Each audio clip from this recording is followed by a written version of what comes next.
என்னடா வினத்து நீ சிரிச்சு சிரிச்சு விட்டு பார்த்து வாசிக்கிறீங்க, அப்படி என்ன நீ வாசிக்கிற அப்படின்னு சொல்லி கேட்டோன்னே வினத்து எனக்கு சிரிப்பு அடக்க முடியல.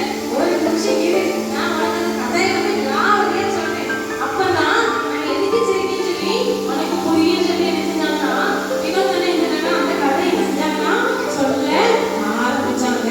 அது என்னன்னா நம்ம ஊர்ல என்ன பண்ணுவாங்க, குருவி பிடிக்கிறதுக்கோ சரியா குரங்கு பிடிக்கிறதுக்கோ ஒவ்வொரு பிடிக்கிறதுக்கு என்ன செஞ்சிருப்பாங்கன்னா ஒவ்வொரு வலையை என்ன செஞ்சிருப்பாங்கன்னா செட் பண்ணிருப்பாங்க. அப்படித்தானே குருவி பிடிக்கிறதுக்கு ஒரு வலையை செட் பண்ணிருக்காங்க சரியா. பூனைக்கு என்ன செஞ்சா நாயை வேட்டை கொண்டு போவாங்க, பயம் கட்டிப்பாங்கல்ல, அதே போல என்ன செஞ்சாங்கன்னா ஒரு வேடன் வந்து குரங்கு பிடிக்கிறதுக்காக என்ன செஞ்சாங்கன்னா ஒரு வலையை என்ன செஞ்சாங்கன்னா செட் பண்ணாங்க. அந்த வலையை எப்படி செட் பண்ண அப்படின்னா ஒரு இதுல ஒரு பாத்திரம் மாதிரி சரியா ஒரு டப்பால ஃபுல்லா கீழே கல்லு மண்ணெல்லாம் போட்டுட்டு அதை கமுத்து அதுக்கு மேல வறுத்த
அப்பா